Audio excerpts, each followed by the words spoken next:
السلام علیکم، میں بنت عبداللہ۔ آپ کیسے ہیں؟ جیسا کہ میں نے آپ کو اپنی پچھلی کلاس میں سمجھایا تھا، بتایا تھا کہ ہم سلیبس کے اکارڈنگ عربک سیکھیں گے انشاءاللہ تعالی۔ تو پچھلا جو میرا ایپیسوڈ تھا اس میں نے سارا آپ کو یہ بتایا اپنے پروگرام کے بارے میں، اپنے تھیم کے بارے میں۔ تو آج انشاءاللہ ہم کلاس ششم کا جو سلیبس ہے نا وہ دیکھیں گے اور اس کے مطابق انشاءاللہ ریڈنگ سٹارٹ کریں گے۔ تو میں نے یہ لگایا ہوا ہے سلیبس 6 کلاس کا۔ تو اس کی قرآن کلاس میں ترجمہ قرآن ہے، پہلے ترجمہ سورۃ الفاتحہ اور سورۃ الفیل سے لے کے سورۃ الناس، اس کا ترجمہ و تفسیر، مختصر تفسیر ہم سمجھیں گے اور ترجمہ تو آپ کے سلیبس میں شامل ہے۔ پھر درس ذیل انبیاء ہیں، ان کا تعارف دی گئی صورتوں کی روشنی میں کرنا ہے۔ آدم علیہ السلام ہیں، نوح علیہ السلام ہیں، ہود علیہ السلام ہیں، لوط علیہ السلام ہیں، شعیب علیہ السلام۔ اور صورتیں ہیں سورۃ الاعراف ہے، سورۃ الہود اور سورۃ الشعراء۔ ان صورتوں کی روشنی میں ان انبیاء کا تعارف آپ نے پڑھنا ہے اپنے سلیبس میں۔ تو سب سے پہلے ہم سورۃ الفاتحہ پڑھتے ہیں۔ آپ اپنے اپنے قرآن پاک کھول لیں، ہم پڑھنا سٹارٹ کرتے ہیں۔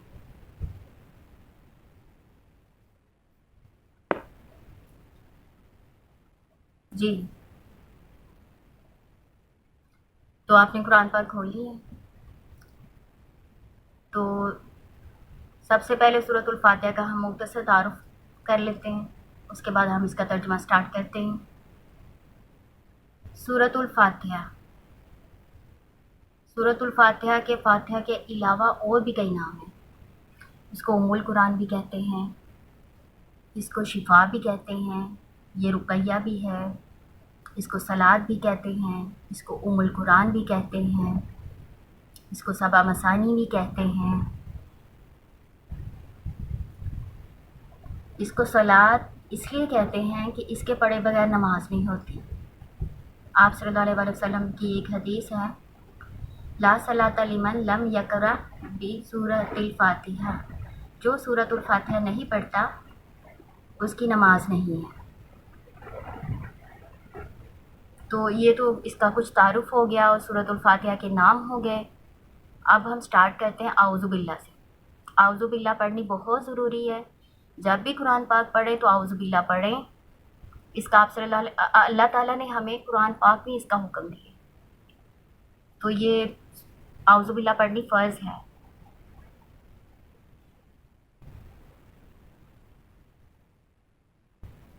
اعوذ میں پناہ پکڑتی ہوں، باللہ اللہ کی، من سے شیطان رجیم مردود، اعوذ باللہ من الشیطان الرجیم، میں پناہ پکڑتی ہوں اللہ کی شیطان مردود سے۔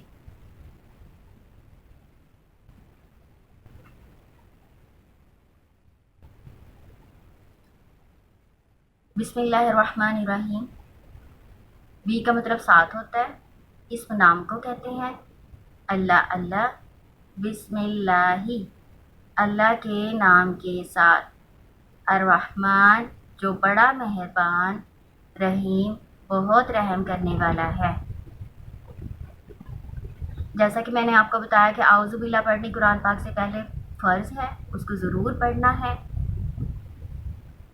اللہ تعالیٰ کا فرمان ہے، ایک آیت ہے قرآن پاک کی، یہ اللہ تعالیٰ کا فرمان ہے، یہ فرض ہے۔ اللہ تعالیٰ نے فرمایا ہے قرآن پاک میں، فَإِذَا قَرَأْتَ الْقُرْآنَ فَاسْتَعِذْ بِاللَّهِ مِنَ الشَّيْطَانِ الرَّجِيمِ، جب تم قرآن پاک پڑھنے لگو تو شیطان مردود سے اللہ کی پناہ مانگ لیا کرو۔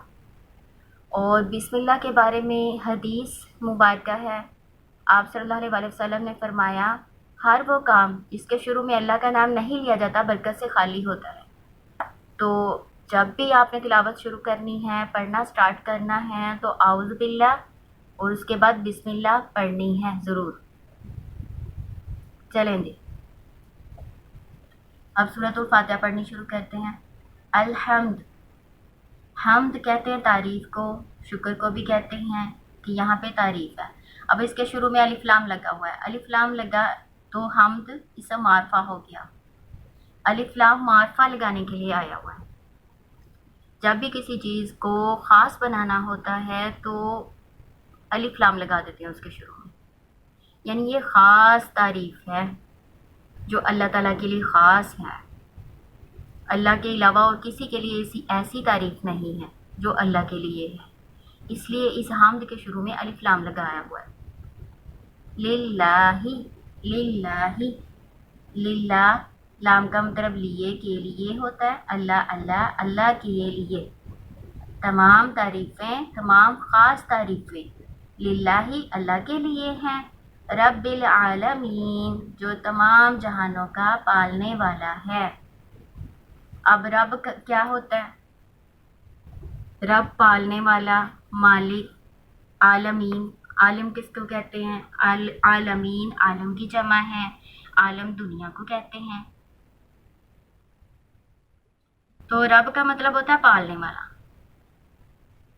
اللہ تعالیٰ نے ہمیں صرف پیدا نہیں کیا، ہماری تمام ضروریات اور کا خیال رکھا، جس چیز کی ہمیں ضرورت ہونی تھی دنیا میں آنے کے بعد اللہ تعالیٰ نے ساری نعمتیں ہمارے لیے پیدا کی۔ اور عالمین سے مراد تمام مخلوقات ہیں۔ عالم صرف یہ نہیں ہے کہ ہم انسان ہیں تو بس ہمارا یہ ایک جہان ہے، اور بھی بہت سی مخلوقات اللہ تعالیٰ نے پیدا کی ہوئی ہیں، اور پھر تمام مخلوقات کی مختلف اسپیشیز بھی ہیں، مختلف قسم کی ہیں۔ تو اتنی مخلوقات اللہ تعالیٰ نے بنائی اور پھر ان سب کا رازق ہے، سب کو پالنے والا ہے، سب کی ضرورتوں کا خیال رکھنے والا ایسا رب ہے۔ الرحمن الرحیم، اس میں تھوڑا فرق ہے، مادہ تو اس کا ایک ہی ہے، راحمیم رحم، اور رحیم کا بھی ایسا ہی ہے، راحمیم رحم، لیکن ان میں فرق ہے تھوڑا سا، ہے دونوں مبالغے کے صیغے ہیں، مادہ بھی ایک ہے، معنی بھی تقریباً ایک جیسا ہی ملتا ہے۔ معنی اس کا ہم کرتے ہیں رحمان کا مہربان، رحیم کا رحم کرنے والا، تو معنی تو تقریباً ایک جیسے ہیں، لیکن اس میں تھوڑا سا فرق ہے۔ رحمان جو ہے اللہ تعالیٰ کی عام صفت ہے۔ عام کیسے ہوئی؟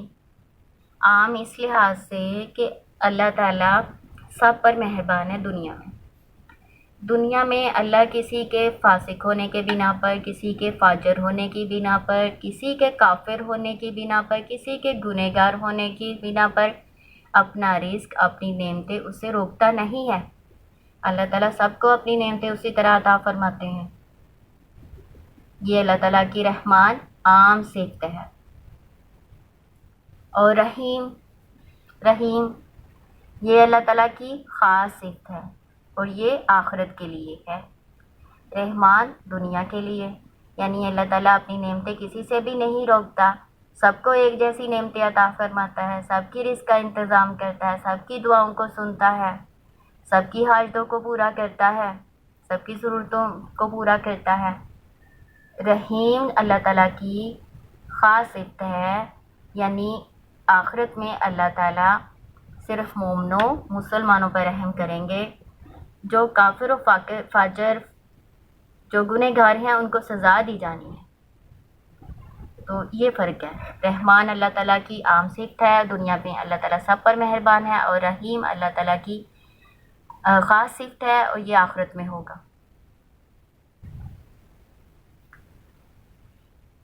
آگے ہے مالک یوم الدین، مالک یوم الدین، مالک کہتے ہیں بادشاہ کو، جو مالک ہے، اردو میں بھی یہ لفظ استعمال ہوتا ہے۔ یوم دین کو کہتے ہیں، یوم کا لفظ بھی اردو میں استعمال ہوتا ہے۔ دین جزا کو کہتے ہیں، روز جزا کا مالک ہے۔ اب روز جزا کون سا روز ہے، کس دن کو روز جزا کہتے ہیں؟ قیامت کے دن کو۔ اس میں صرف دین ایک نیا لفظ جو عربی کا آپ کو تھوڑا مشکل لگا، باقی یہ دو لفظ تو اردو کے ہیں، یہ آپ تو جانتے ہیں ان کے میننگ۔ مالکی مالک ہے، یوم دین کا، دین جزا، جزا کے دن کا مالک ہے۔ ایاکا، ایا کا مطلب صرف ہوتا ہے، کا تم آپ کے لیے استعمال ہوتا ہے، ایاکا صرف آپ کی، صرف تیری، ایسے ہم اس کا ترجمہ کریں گے۔ نون متکلم کا ہوتا ہے، اس کا ترجمہ ہوتا ہے ہم۔ نون جہاں بھی آئے گا یہ متکلم کا ہوتا ہے اور اس کا معنی ہم ہوتا ہے۔ عبد عبادت، بندہ، اس لیے استعمال ہوتا ہے۔ نعبد ہم عبادت کرتے ہیں، صرف تیری ہی ہم عبادت کرتے ہیں۔ یہ بہت گہرا مفہوم ہے اس کے اندر کہ ہم صرف تیری عبادت کرتے ہیں، تیرے سوا کسی سے مدد نہیں مانگتے، تیرے سوا کسی کی عبادت نہیں کرتے۔ عبد کیا ہوتا ہے اس کے مفہوم کو ذرا سمجھیں۔ اگر آپ یہ سمجھ لیں گے نا تو نہ صرف آپ کے لیے سلیبس پڑھنا آسان ہو جائے گا، آپ کے لیے زندگی گزارنا آسان ہو جائے گا۔ یہ قرآن پاک صرف اس لیے نہیں ہے کہ آپ اس کو پڑھیں اور اپنے ایگزامس پاس کریں، اس کا ترجمہ سیکھ لیں اور سند لے لیں، نہیں، یہ ایک ضابطہ حیات ہے۔ اس میں اللہ تعالیٰ نے بتایا کہ آپ نے کیسے رہنا ہے، کیسے زندگی گزارنی ہے۔ اس کو سمجھ لیں گے آپ کی زندگی آسان ہو جانی ہے۔ عبد کسے کہتے ہیں؟ عبد کا مفہوم، عبد ہوتا ہے بندہ۔ اب بندہ کون ہوتا ہے؟ غلام کو بھی تو کہتے ہیں۔ اب بندہ غلام کون ہوتا ہے؟ وہ جو اپنی مرضی ختم کر کے اپنے آپ کو خالق کی مرضی کے تابع کر دے، یعنی اپنی مرضی سے کچھ نہیں کرنا، اپنے آپ کو ختم کر دے۔ جیسے ہمارا رب ہم سے چاہتا ہے ویسے کام کریں، ویسے رہیں، ویسی زندگی گزاریں۔ اس کا اصل مفہوم یہ ہے، نہ اپنی خواہش کی سنیں، نہ سنیں لوگ کیا کہتے ہیں، کسی کی طرف دھیان نہ ہو، صرف یہ دھیان ہو کہ ہمارا رب ہم سے کیا چاہتا ہے۔ اپنے آپ کو ختم کر دیں اور اللہ کے حکم کے مطابق چلیں، اس کا یہ مفہوم ہے۔ واہ کا مطلب ہوتا ہے اور، ایا کا یہ آپ نے پہلے سمجھ لیا، ایا صرف ہوتا ہے، کا تو، تیری، تجھ، اس لیے استعمال ہوتا ہے، آپ بھی کہہ سکتے ہیں۔ و ایا کا اور صرف تیری ہی، یا صرف آپ سے ہی، یا صرف تجھ سے ہی۔ نون پھر ہم، نون کا مطلب ہم ہوتا ہے، متکلم کا ہوتا ہے تو اس کا معنی ہم ہوتا ہے۔ نستعین، سین تا جہاں پہ آتا ہے یہ طلب کرنے اور چاہنے کے لیے ہوتا ہے۔ سین تا جہاں بھی آئے گا اس کا مطلب چاہنا، طلب کرنا ہوتا ہے۔ اور اون مدد کو کہتے ہیں۔ ہم تجھی سے مدد چاہتے ہیں، ہم تجھی سے مدد طلب کرتے ہیں، اس کا یہ معنی بننا ہے۔ یعنی اللہ کے سوا کسی سے بھی مدد کی امید نہیں رکھنی، کسی سے بھی مدد نہیں مانگنی، اللہ کے سوا کوئی مدد کر بھی نہیں سکتا، یہ سارا اختیار صرف اللہ کے پاس ہے۔ اہدنا الصراط اہدی دکھا ہمیں، رہنمائی کر، نہ پھر متکلم کا، ہمیں دکھا، ہماری رہنمائی کر، صراطا راستہ، مستقیم سیدھا، دکھا ہمیں راستہ سیدھا۔ اب سیدھا راستہ کون سا ہوتا ہے؟ آپ کیا اللہ تعالیٰ سے دعا مانگ رہے ہیں؟ یہ اوپر جتنا آپ نے پڑھا نا نستعین تک، اس میں تو اللہ تعالیٰ کی بڑائی بیان کی ہوئی ہے، اللہ تعالیٰ کی صفتیں بیان کی ہوئی ہیں، اور جو آگے والا آگے نیچے پڑھنے لگے ہیں نا آپ، اہدی سے لے کے نیچے تک، وَلَضَّالِّينَ تک، یہ ساری دعا ہے۔ حدیث قدسی ہے کہ میں نے سورۃ الفاتحہ کو اپنے بندے کے درمیان تقسیم کر رکھا ہے۔ تو وہ کیسے تقسیم کر رکھا ہے؟ آدھا حصہ تو اللہ تعالیٰ کی حمد و ثنا بیان کی جاتی ہے، بڑائی بیان کی جاتی ہے، اور آدھا حصہ جو ہے نا اس میں دعا کی گئی ہے اللہ تعالیٰ سے۔ تو یہاں سے دعا سٹارٹ ہو رہی ہے، اہدنا دکھا ہمیں، صراط راستہ، مستقیم سیدھا۔ اب آپ کے ذہن میں کیا آتا ہے؟ کون سا سیدھا راستہ؟ وہ کیا سیدھا راستہ ہوگا جس کی ہم اللہ تعالیٰ سے دعا مانگتے ہیں؟ اس کا جواب اللہ تعالیٰ نے خود ہی آگے بتا دیا کہ کس سیدھے راستے کی ہم نے اللہ تعالیٰ سے دعا کرنی ہے۔ صراط راستہ، الذین